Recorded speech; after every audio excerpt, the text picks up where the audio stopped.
Libre-échange de 9 à 10 heures sur RCN 90.7. www.rcn-radio.org. Aujourd'hui, nous allons recevoir Jean-Claude Couturier, qui est délégué départemental de l'association pour le droit de mourir dans la dignité, avec qui on va échanger. C'est une association qui a aujourd'hui plus de 30 ans. On retrouve cette structure dans la plupart des pays européens, aux États-Unis, enfin partout dans le monde. Et c'est une association qui essaye de promouvoir l'idée de l'euthanasie, mais bien sûr d'une euthanasie volontaire.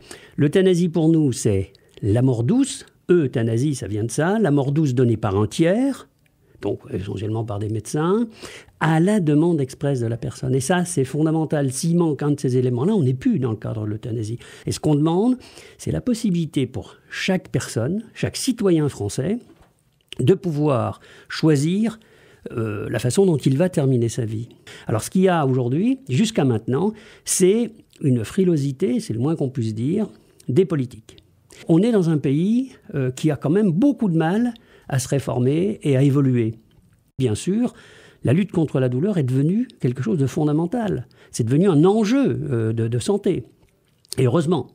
Et ça, par exemple, la loi Leonetti le confirme. La loi Leonetti, au moins, est claire. Elle dit qu'elle entend mettre fin à l'acharnement thérapeutique. Alors, pour en venir un petit peu justement à l'évolution au niveau de nos politiques, au niveau, parce que tu avais parlé qu'il y a eu le projet qui a été présenté à l'Assemblée nationale, pour être voté au niveau du Sénat aussi, et ça a bloqué.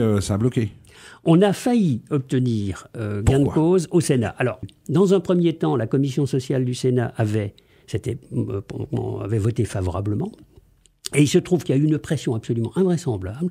Et on est passé quand même à même pas 30 voix. On saisit tous les candidats aux élections présidentielles et plus tard les candidats aux législatives et on leur dit « dites publiquement quelle est votre position là-dessus ». C'est un vrai problème de société, c'est un problème de politique par excellence. Est-ce que justement les médecins, quelle est leur position à eux ? Il y a une majorité de médecins aujourd'hui qui se disent prêts à pratiquer des actes d'euthanasie s'il y a la loi demain. Et puis certains ajoutent, et j'en ai déjà discuté avec des médecins, à condition aussi qu'on nous y prépare, qu'on nous forme.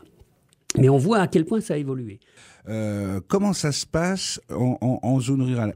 C'est-à-dire que la situation est assez particulière.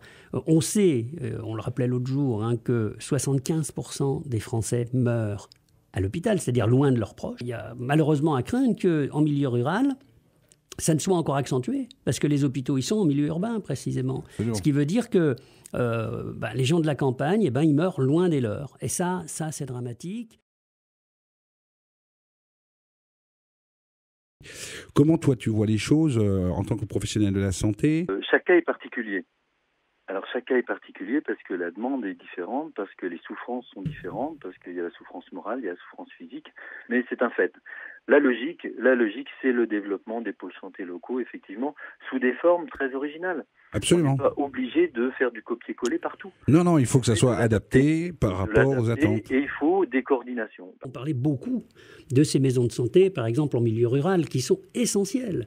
Et c'est vrai qu'il y a des obstacles qui sont des obstacles politiques qui sont mais vraiment inacceptables. Mais moi, je me rends compte justement, plus on va vers le haut, plus il y a une déconnexion totale par rapport à la réalité et plus, je veux dire, ça devient difficile. Il y a des solutions, comme on disait tout à l'heure. Écoutez-nous, messieurs les politiques, messieurs les élus. Vous avez en face de vous des professionnels, invitez-nous à des tours, à des tables rondes, invitez-nous à des conférences, des choses comme ça.